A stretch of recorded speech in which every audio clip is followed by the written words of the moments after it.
네, 안녕하세요. 최명성 변호사입니다. 제가 맡은 부분은 이제 총론입니다. 저는 오늘 크게 한 10분 남짓 세 가지만 말씀을 드리겠습니다. 첫째는 지난 박근혜 전 대통령 탄핵 사유와 비교할 때 이번 문재인 대통령의 헌법 위반 사유가 얼마나 심각한지, 둘째로는 통진당 해산 판결, 그리고 셋째로는 그 판결에 비추어, 그리고 현재 문재인 대통령이 하고 있는 여러 가지 행태에 비추어서 이게 국가의 계속성을 얼마나 침해하고 있는지, 이 세 가지를 간단하게 설명드리겠습니다. 첫째로 현 정권의 탄핵 사유가 얼마나 심각한지에 대해서 우선 말씀을 드리겠습니다. 이 자리에 저는 지난 박근혜 전 대통령에 대한 탄핵은 당연히 부당하다고 보지만, 오늘은 이제 그 문제를 논의를 하고 헌법재판소가 2017년도에 인정한 탄핵 사유를 기초로 판단할 때 현 정권의 헌법 위반 사유가 얼마나 심각한지 우선 말씀드리겠습니다. 헌법 제65조에 따른 탄핵이 인정되기 위해서는 직무집행이 헌법이나 법률을 위반해야 되고 그 위반이 중대해야 됩니다. 그리고 이에 더해서 헌법재판소는 헌법 수호 의지도 고려하고 있습니다. 지난 박근혜 전 대통령 탄핵 사유는 크게 네 가지입니다. 문건 47건 유출, 둘째로 최소한이 추천하는 공직자 4명 임명, 셋째로 미르재단, K스포츠재단 설립, 넷째로 일부 채용 요구 등 사기업 경영 관여입니다. 뒤에서 차례로 언급되겠지만 현 정권의 이런 광범위한 헌법 위반 사유와 비교하면 정말 소박한 사유들입니다. 다시 한번 돌이켜보시기 바랍니다. 이렇게 문건 47건 유출하고 공직자 4명 임명하고 재단 설립하고 이런 사유들 가지고 사실 탄핵이 된 겁니다.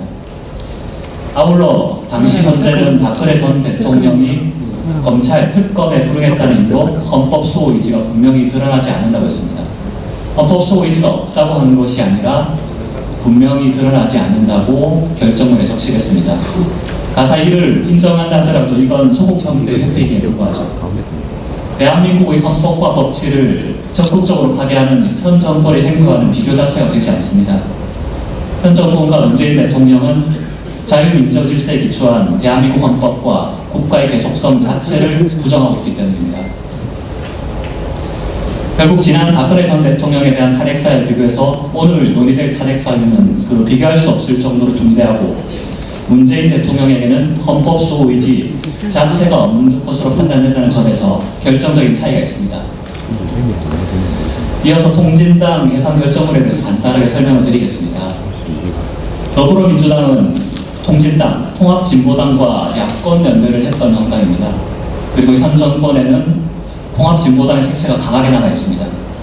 특히 통합진보당과 현 정권은 정도의 차이는 있지만 대한민국보다 북한의 정통성을 인정하는 쪽으로 경도되어 있는 점, 자유민주주의의 자유보다는 사회주의의 사람, 민족, 노동을 강조하고 있다는 점, 셋째로 북한의 핵실험, 북한 인권 문제, 3대 세선 문제에 대해서 옹호하거나 비판을 자제한다는 점에서 유사합니다.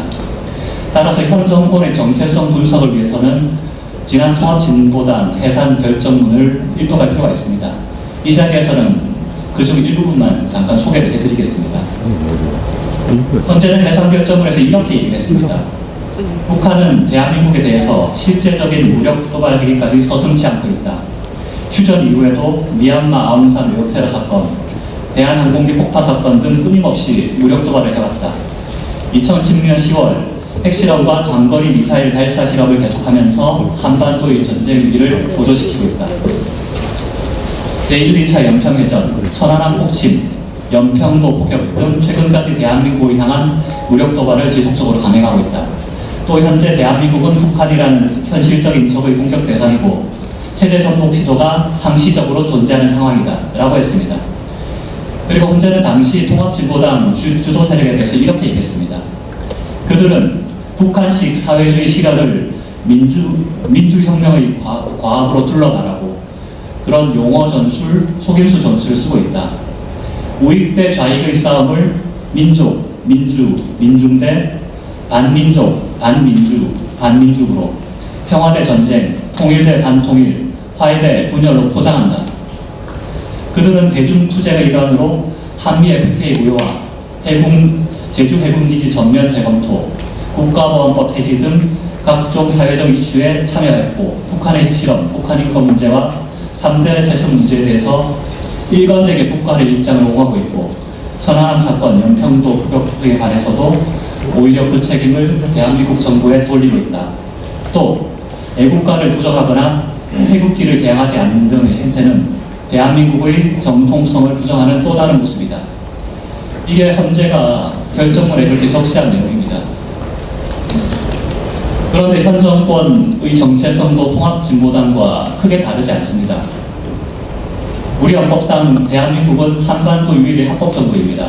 북한은 자유민주적 기본질서에 따라 입각한 평화통일의 대상일 뿐입니다.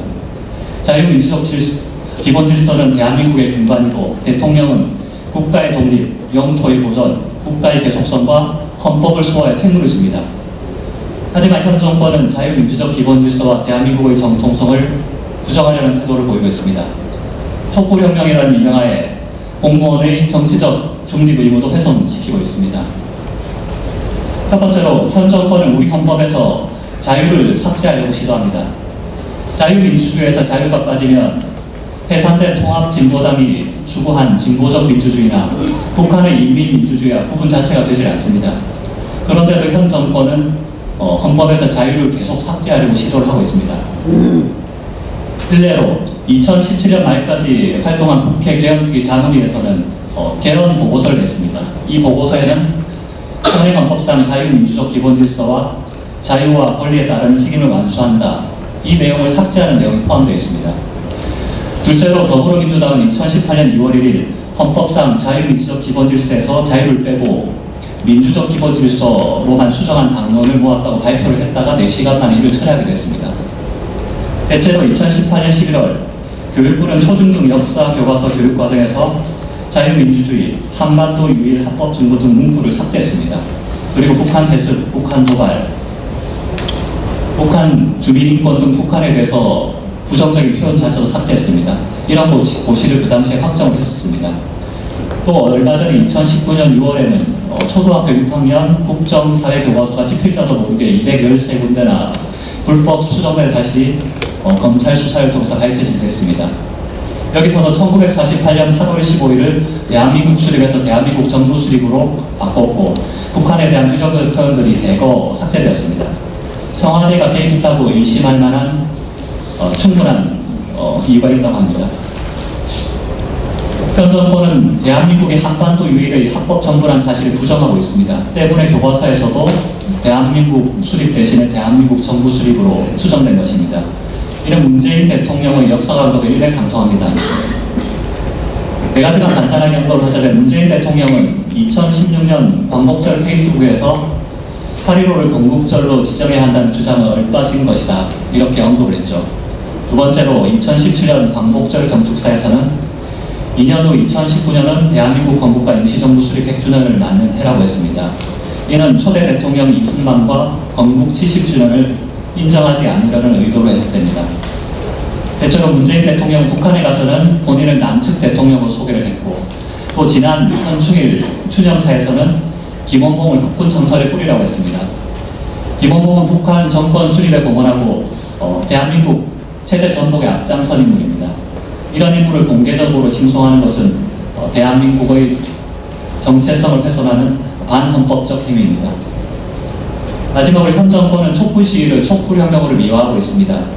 촛불혁명을 계승하겠다고 공공연하게 선언하고 있습니다. 문재인 대통령은 2017년 7월 마크롱 프랑스 대통령을 만난 자리에서 촛불혁명으로 대통령에 당선됐다라고 얘기를 했죠. 그리고 2017년 9월 제77차 유엔 총회에서는 대한민국의 새 정부는 촛불혁명이 만든 정부다 라고 했습니다. 그리고 이낙연 국무총리는 2017년 5월 총리 취임사에서 문재인 정부는 촛불혁명의 산물이다, 문재인 정부의 공직자들은 촛불혁명의 명령을 받드는 국정과제의 도구들이다 라고 했습니다. 대통령과 국무총리의 이런 발언들은 헌법 수호 의무와 공무원의 정치적 중립 의무에 대한 명백한 위반입니다. 또한 혁명을 강조하는 것은 법치주의에 대한 훼손이자 모욕입니다. 결론적으로 현 정권은 자유민주주의에 기초한 대한민국의 정통성을 부정하고 있습니다. 헌법 수호 의지라고는 찾아볼 수 없습니다. 이런 점에 대해서 이어서 발표될 외교, 안보, 경제, 언론, 사법 사회교육 각 분야의 헌법 위반 사례들을 종합하면 현 정권의 헌법 위반 사유들은 충분히 인정될 거라고 봅니다. 예, 감사합니다.